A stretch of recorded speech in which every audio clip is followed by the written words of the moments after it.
I've mentioned a couple times throughout the course so far that there are these hidden forces that shape our habits and behavior. And I want to talk about the first of those hidden forces now. In this module, we'll be discussing the power of environment and how it shapes our habits and actions, our choices and behaviors throughout each day, and what we can do to optimize and improve that. To open this up, I'd like to tell you a little bit of a story about some research that was done by biologist Jared Diamond. Now, Diamond is not only a biologist, but also a geologist, and so he studies the shape of the world and how it impacts the living organisms within those environments.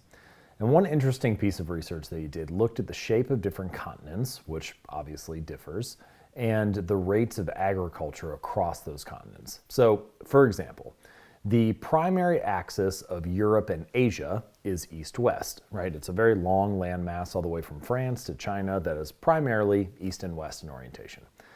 The primary axis of Africa, or North and South America, for example, is north-south. So Africa is primarily up and down, so is South America and North America, all connected in one landmass.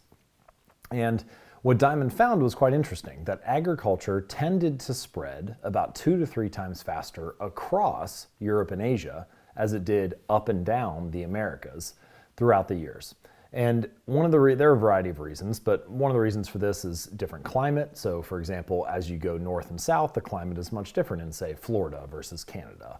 Whereas the climate is very similar, rainfall, sunlight, and so on, in France, all the way across Asia to China. And so farmers could take one crop and spread it all the way across the Eurasian landmass, but they would need a new crop every time they got to a different climate or environment in Africa or Asia. And the net result of this is that over the course of centuries, agriculture spread 2 to 3 times faster.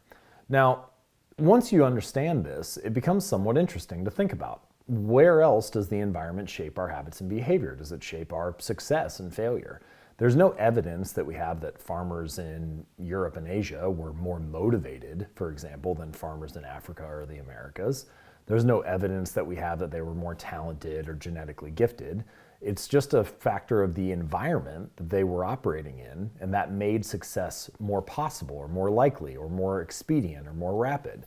And so it's the same way with our habits and behaviors on a small scale as it is with the spread of agriculture on a large scale.